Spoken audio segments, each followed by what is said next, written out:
Hello aspirants, welcome to simply on UPSC. आज के दिन में देखिए वेरी लेस आर्टिकल जो एग्जाम के लिए रिलेवेंट है। सबसे फर्स्ट उसमें ये है, आपको पता होगा मणिपुर में एक इंसिडेंट सामने आया था जिसमें एक वुमेन को पूरा नेकेड पैरेड करा के उनको उसको स्ट्रिप करके उसको रेप किया गया। उस इंसिडेंट का बहुत ज्यादा इम्पैक्ट रहा सोसाइटी पे। आपको पता होगा मणिपुर में अभी एथनिक वायलेंस चल रहा है, तो इस एथनिक वायलेंस में कुकी और मैती ट्राइब के विषय मेनली चल रहा है, जिसकी वजह से वहाँ की सोसाइटी कैसे बुरी तरह से इम्पैक्टेड है, ये आपको इस इंसिडेंट से देखने मिलता है। ठीक है, एग्जाम के लिए रेलिवेंस सिर्फ इतना है कि एथनिकल वायलेंस क्या होता है। ये चीज आपका अंडरस्टैंडिंग होना चाहिए कि what is ethnical violence and how it impacts Indian society. General studies 1 में जो इंडियन सोसाइटी वाला पार्ट है और जनरल स्टडीज 3 में जो इंटरनल सिक्योरिटी वाला पार्ट है, उसमें ये इशू इंपॉर्टेंट बनता है। इस सेंस में आपको हल्का अवेयरनेस होना चाहिए। अब महाराष्ट्र के रायगढ़ डिस्ट्रिक्ट में क्या है, लैंडस्लाइड आने के कारण 16 लोग मर गए ऑन स्पॉट और 16 लोग दबे हुए हैं, जिनमें और अपडेट्स आएगा कितने लोग सर्वाइव कर पाए। बट इंपॉर्टेंट ये समझना है लैंडस्लाइड्स क्या होता है। लैंडस्लाइड्स क्या होता है, अभी देखिए पास्ट में रेनफॉल की वजह से लैंडस्लाइड्स काफी जगह देखने मिले हैं, इंक्लूडिंग हिमाचल प्रदेश और भी कई सारे रीजन। इनके वजह से काफी लोग सफर किए हैं। तो लैंडस्लाइड्स के बारे में आपको बेसिक सेंस अवेयरनेस होना चाहिए। ज्योग्राफी में इंपॉर्टेंट है ये लैंडस्लाइड्स, स्टैटिक सिलेबस का पार्ट है। ज्योग्राफी में आप लोग अपने नोट से रिवाइज कीजिए। फिर कुछ इंस्टीट्यूशंस जो कुछ दिनों से न्यूज में है, उसमें ASI, archaeological survey of India, ये काफी टाइम से न्यूज में है और इन दिनों काफी ज्यादा मॉन्यूमेंट्स पे चर्चा हो रहा है। तो आर्कियोलॉजिकल सर्वे ऑफ इंडिया का जानकारी आपको होना चाहिए, what kind of institute it is. It is a statutory body, constitutional body. इनके फंक्शंस क्या क्या हैं, ये हल्का अवेयरनेस ध्यान में रखिए। फिर देखिए कल पार्लियामेंट का मानसून सेशन स्टार्ट हुआ। उसमें बात यह है कि लोकसभा ने इफेक्टिवली 16 मिनट काम किया, राज्यसभा ने 27 मिनट काम किया आउट ऑफ एलोकेटेड 300 मिनट्स। इसका मतलब कुछ ना कुछ डिस्क्रप्शन हुआ है, कोई ना कोई आपत्ति हुई है कि सेशन पूरा नहीं हो पाया। तो आपत्ति ये हुआ कि अपोजिशन चाह रहा था कि मणिपुर का इशू डिस्कस हो और गवर्नमेंट चाह रही थी रूल नंबर 176 के अंदर कोई डिस्कशन होता है उसको कंटिन्यू किया जाए। तो यहाँ पे एग्जाम के पॉइंट ऑफ व्यू से एज सच चांसेस कम है कि कोई स्पेसिफिक रूल के बारे में पार्लियामेंट के पूछे। पर सिंस ये जो रूल्स का बात हो रहा है, रूल्स 176 और 267, ये अपने आप में क्या चीज के रूल है, वो चीज इंपॉर्टेंट है। जैसे कि शॉर्ट ड्यूरेशन डिस्कशन क्या होता है, एक तरह का टूल है जो पार्लियामेंट में यूज होता है to divert attention of the parliament to a particular issue of interest. तो उसके लिए रूल 176 का अवेयरनेस होना जरूरी है। और सेकंड, रूल 267 का बात चल रही है। रूल 267 क्या होता है कि कोई भी रूल उस टाइम अगर पार्लियामेंट में फंक्शन में है तो उसको सस्पेंड कर दिया जाए। वो रूल 267 ये काम करता है। तो इसको लोगों ने कंफ्यूज किया, क्योंकि देखिए लोकसभा में क्या होता है, एक होता है एडजर्नमेंट मोशन। इसमें क्या होता है, कोई भी मेंबर्स कुछ ऐसा मुद्दा ऑफ इंटरेस्ट पार्लियामेंट के इंटरेस्ट में ला सकते हैं, लोकसभा के इंटरेस्ट में, जो कि बहुत ही सिग्निफिकेंट है। और ये अगर रेजोल्यूशन पास हो जाता है, एडजर्नमेंट मोशन पास हो जाता है, it is an element of सेंशर।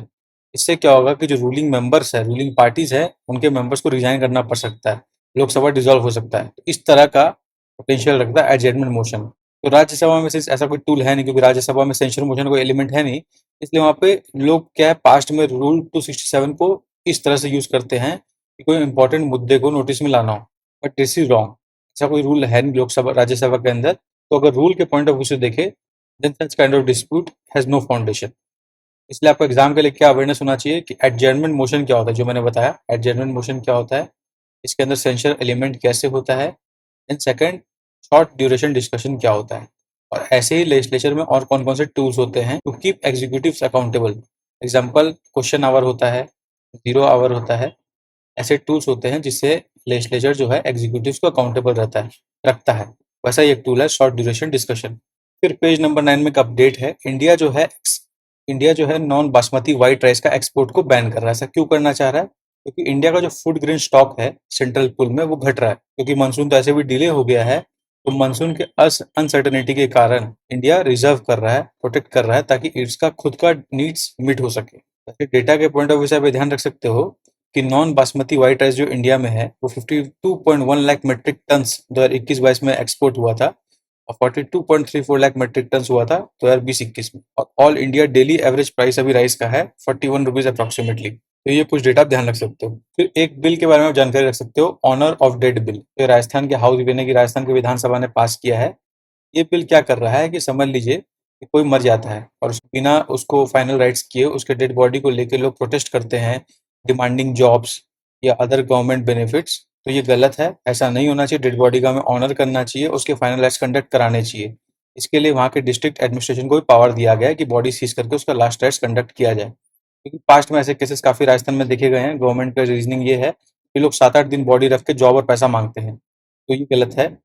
और ऐसे 2024 2014-18 में रिपोर्टेड ऐसे 82 सच केसेस देखे गए थे। इनको बंद करने के लिए, डेड बॉडी को मिसयूज करने के लिए गवर्नमेंट ने ये बिल पास किया। चंद्रयान 3 जो है उसने अपना 4th orbit with tracing manoeuvre complete कर लिया है, जस्ट एक अपडेट की तरह।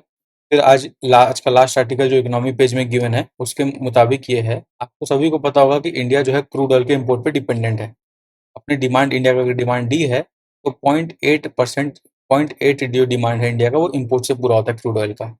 इस साल वो डिमांड बढ़ के 88.3% हो गया है अभी तक इस क्वार्टर में, क्वार्टर 1 में। ऐसा क्यों हुआ है वो समझने लायक बात है।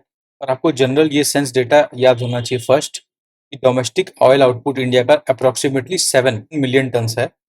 इंडिया के अंदर पेट्रोलियम प्रोडक्ट का कंजम्पशन अप्रोक्सीमेटली 58 मिलियन टन्स होता है।